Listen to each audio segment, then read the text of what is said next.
Sir, what do you feel about the concept of PAN-IIM World Management Conference? The PAN-IIM conference is a very good idea. If you look at it as a forum for bringing together some of the best researchers from all of the Indian Institutes of Management to share their research with fellow researchers from other institutions, and also give an opportunity for doctoral students to benefit from listening to these presentations, as well as extending an invitation to faculty from other universities to present their research and interact.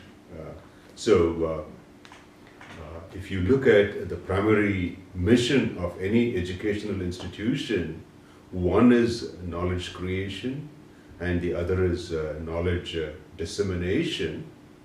And so research is an activity which is tied to knowledge creation, and there are many ways of disseminating that knowledge.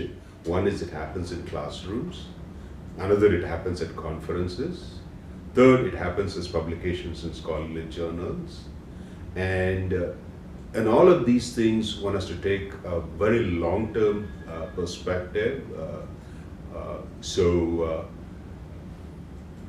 At the end of each PAN-IIM conference, one could make some kind of an assessment as to how can we improve.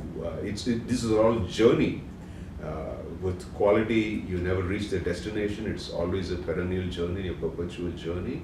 So, based on our experiences and lessons learned, how can we do, what are some improvements that we can incorporate in the next PAN-IIM conference?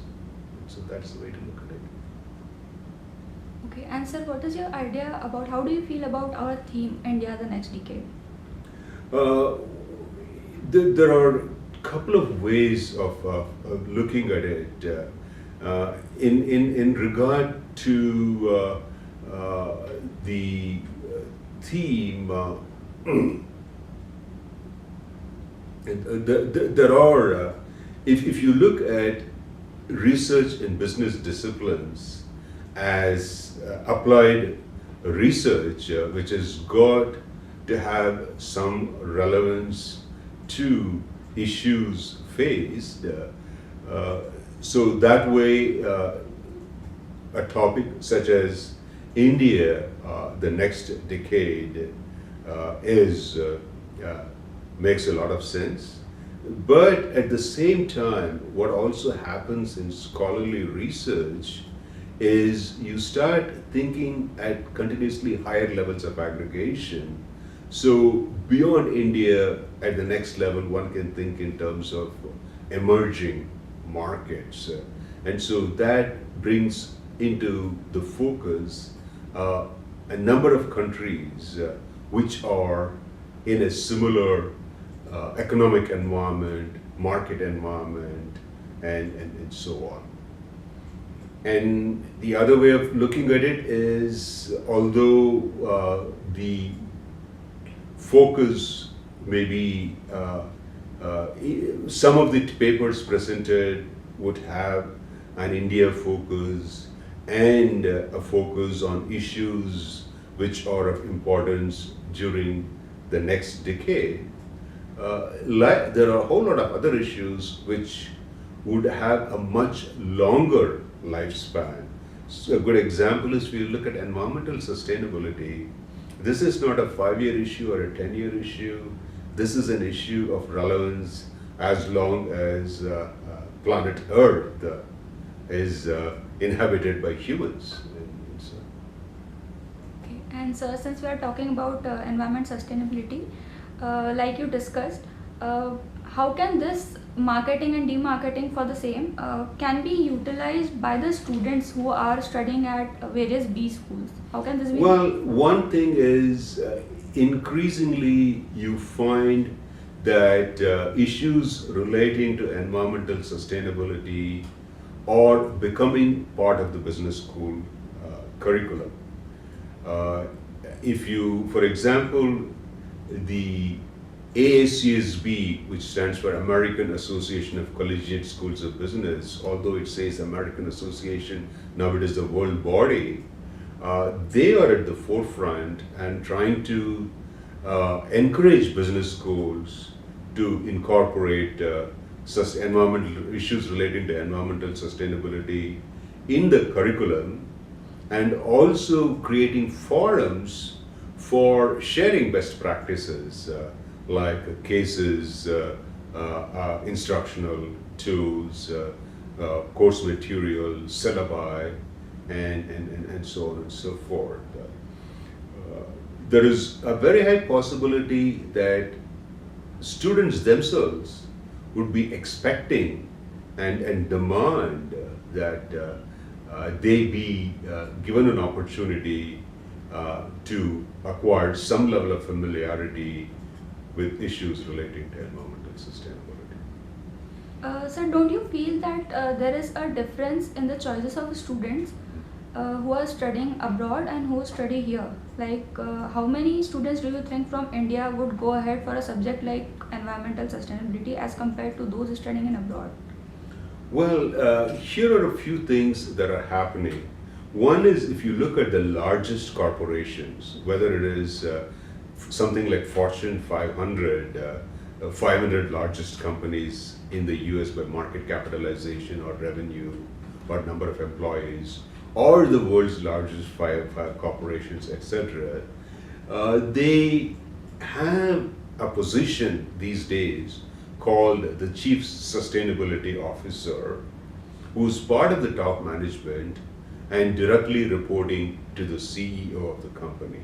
So, like a Chief Marketing Officer and a Chief Financial Officer, a Chief Sustainability Officer is becoming commonplace in a number of organizations. And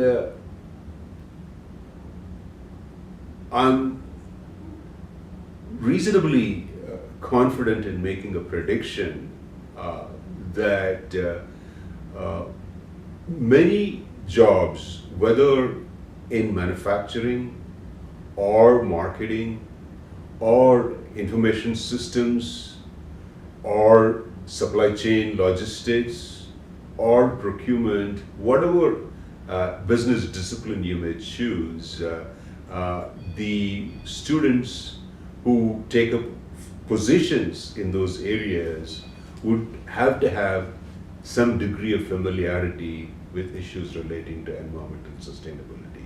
In fact, it's broadened beyond environmental sustainability, and you look increasingly companies talking about what is called as a triple bottom line. Instead of just profit, they are talking about social performance, environmental performance, and economic performance as the new way of looking at the performance of companies. Okay. Sir, any one-line sentence you would like to tell the students to motivate them to involve in environment sustainability? There are several, these are not my originals, but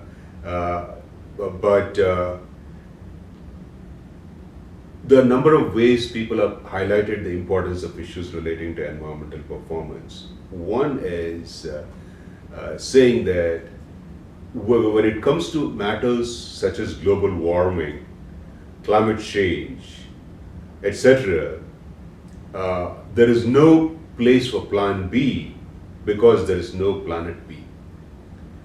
That is one pearl of wisdom I've heard. So if I were to succinctly put it, environmental sustainability as a topic that students should familiarize themselves with while in the business schools is important, because when it comes to matters of environmental sustainability, there is no place for plan B because there is no planet B. The other thing which I've also heard, which I've been very convinced and persuaded, saying that there are two kinds of issues we are often faced with and which decision makers confront. One is how to manage the unavoidable, and the other is how to avoid the unmanageable. And issues relating to environmental sustainability or in the latter category, which is how to avoid the unmanageable, meaning if sea levels were to rise, there are dire predictions that almost 25% of the land area of the earth would get submerged. And so that makes it very clear. And so last question, how was your experience at IIM Indore? Oh, it has been a wonderful experience, and everybody have interacted with has gone to great lengths to extend what one could call, you can trademark it as IIM Indore hospitality, and so that's the way. And the other thing is about 2 hours ago, some 3 doctoral students, you call them fellows, right, in your program, they approached me. They said they're first year students, and we had a very interesting conversation for 30 minutes about topics in marketing, areas which they should consider for their dissertation research. And so overall, it has been a great experience. Thank you, sir. Thank you. Thank you so much.